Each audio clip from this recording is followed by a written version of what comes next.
Morning, everybody. Today is October 19th. It is Monday. It is one of my favorite days of the week because there's a full week of school left. And we get to do our weekly reflections, which is what I want to talk about to you guys today because the weekly reflections have not been great. And I want to make sure your weekly reflections are able to help you guys make a plan so you guys know exactly what you do and what to do to get your grades up. Or if your grades are good, you want to keep your grades high. You want to know what you're doing in all your classes that's making you get good grades. You can keep doing that. So for today, we want to make sure we know the difference between a measurable goal and a goal that is not measurable. And you want to be able to write out a measurable goal.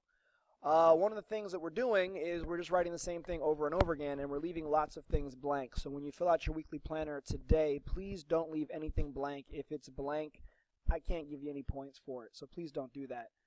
You also need specific measurable goals, something you can measure whether you did or not. Please don't write the same thing repeatedly. Please don't write work hard, study hard. That doesn't really tell me anything that you're going to do to bring your grade up. Also, make sure you find out your GPA. Some people are leaving that blank and they're losing points. Have a goal GPA, especially one that is realistic.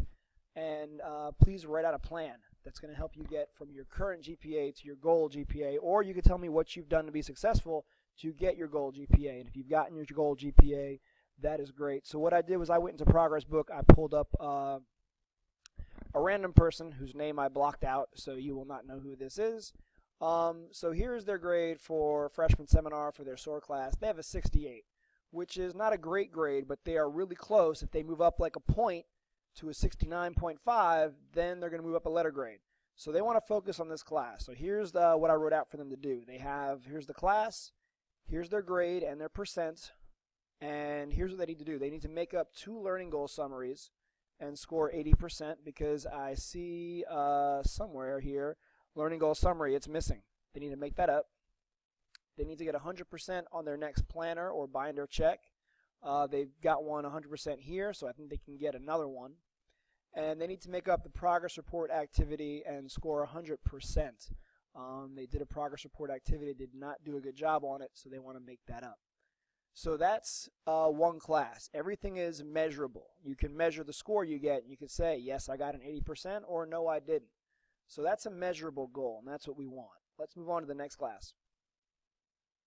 The next class is Hope. And they do not have a great grade in Hope, so they need to bring this up. So their goal is to dress out all 4 days this week, because this is a short week. There's only 4 days. They want to dress out every day. You can measure that. They want to get 100% on all their participation grades. And they need to study for and retake their vocabulary test and get at least an 80, because they got a 4 out of 15. That is not a good grade to get on a vocabulary test. So those are 3 things they can do. They're all specific, they can all be measured, and they will all help that person raise their grade in Hope. Let's go on to English, which is next. All right, English. This person is not doing a great job on tests. That's okay. They can always go back and take a retake. So they want to study for and retake the central idea test score, and they want to get an 85%. They got a 50% last time.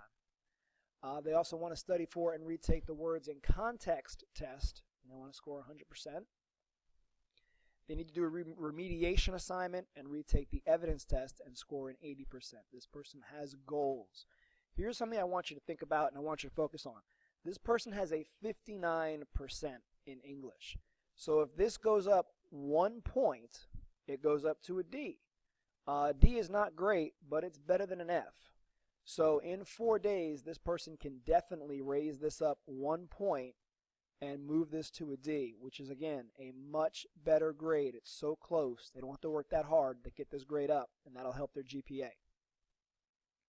Let's move on to physical science. All right, physical science. They need to stay after school to take the test on Newton because they missed it. It says right here it's missing. And score a 95%. They also need to study for Newton's second law test, which is going to be on Friday. And they need to score 100% on the notebook check for this week. All measurable goals. They can score 100% and a 95%. So that's a good thing. This goal, as I'm looking at it, maybe this isn't measurable because there's no score for what they're going to get on this test when they they take it on Friday. So that might be something I mark off. Let's do intensive math. All right, intensive math. I'm sorry, this looks like algebra. My mistake. This is the algebra class they have. And this is something I want you to look at again. They have a 79% in algebra. It only needs to go up 1 point, and that gives them a B. It's a much better grade. Okay, they need to retake Unit 3 quiz and score 95%. The Unit 3 quiz they got a 57 on. And they got some hundreds, so a 95 is a reasonable goal. They also need to retake the quiz on SSE, which I see right here.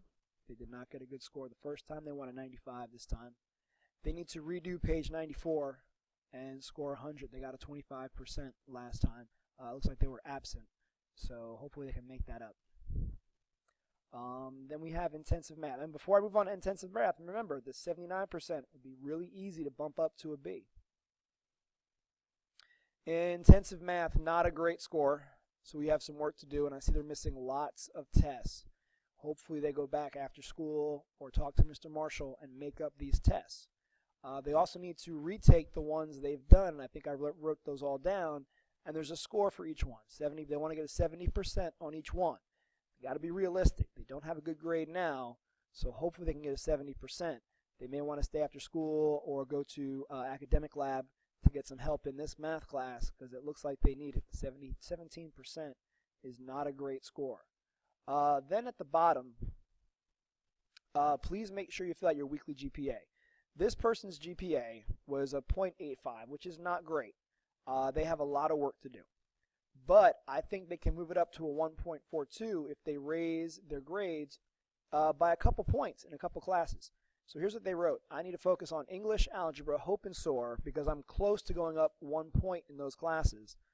I'll need to do the remediation assignment so that I can retake tests and get a better score. I also need to talk to Mrs. Whitted about getting extra credit for hope by staying after school and helping out at the swim meet. Maybe Mrs. Whitted will give me some extra credit for that and I can get my hope grade up. Okay? So am I progressing towards my goal? Yes, I am, because I want to move my .85 to a 1.42. So I'm moving forward if I do these things. I'm not really on target yet because I want a 2.0 at least to graduate high school.